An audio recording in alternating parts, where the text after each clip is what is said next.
Катя расскажет, насколько это большая работа. Вот у вас как это происходит? Вот как люди собирают досье? Это, смотри, это 431 депутат, да? Это чиновники, это министры, это все-все-все, да, включая президента. И сколько людей на них ведет досье, как это происходит? Это люди приходят, начинают шерстить интернет. Вот как это вообще? Все это в разных местах обещается. Ведь нет такого, чтобы они к вам пришли и сказали, вот моя програма по пунктам, нате, розбирайте, да? Насправді так, це дуже серйозна робота, і вона непроста, тому що дуже багато є винятків з тих правил, які ми самі собі вигадали. Тому що, наприклад, там є обіцянка підтримувати законопроект. От Вікторія Сюмар в ролику підходила до Аліни і говорила, ви перевірте, от я голосувала. Але насправді вона голосувала там в першому читанні, а ми фіксуємо друге читання, тому що вважаємо, що це важливо, що якщо ти вже підтримаєш документ, то ти маєш його підтримувати до кінця.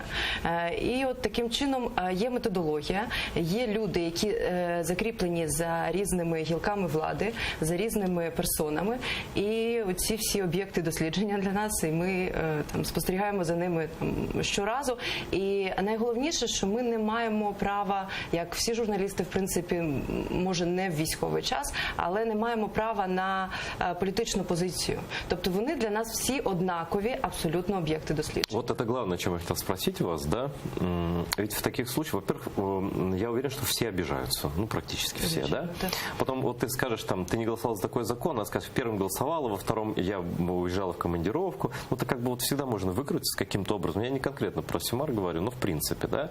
И, наверное, на тебя обижаются все, вот кому ты подходишь. Багато хто навіть, не я підходжу, до мене підходять, кажуть, виправте, тут я все зробив. Я вам можу там подзвонити, надіслати по почті всі докази. То есть их болезненно все-таки. Виправляйте, да? виправляйте. Ну, мені сьогодні телефонувала помічниця нардепа Радикала і запитувала, от скажіть чесно, вас попросили? Скільки я кажу, дали? ну, зрозумійте, ну, ми щодня пишемо про кількох там відразу. І ми маємо це робити, тому що минуло 4 роки, ми хочемо бачити, залишився рік до виборів наступних, ми хочемо бачити, кому можна вірити, кому не можна.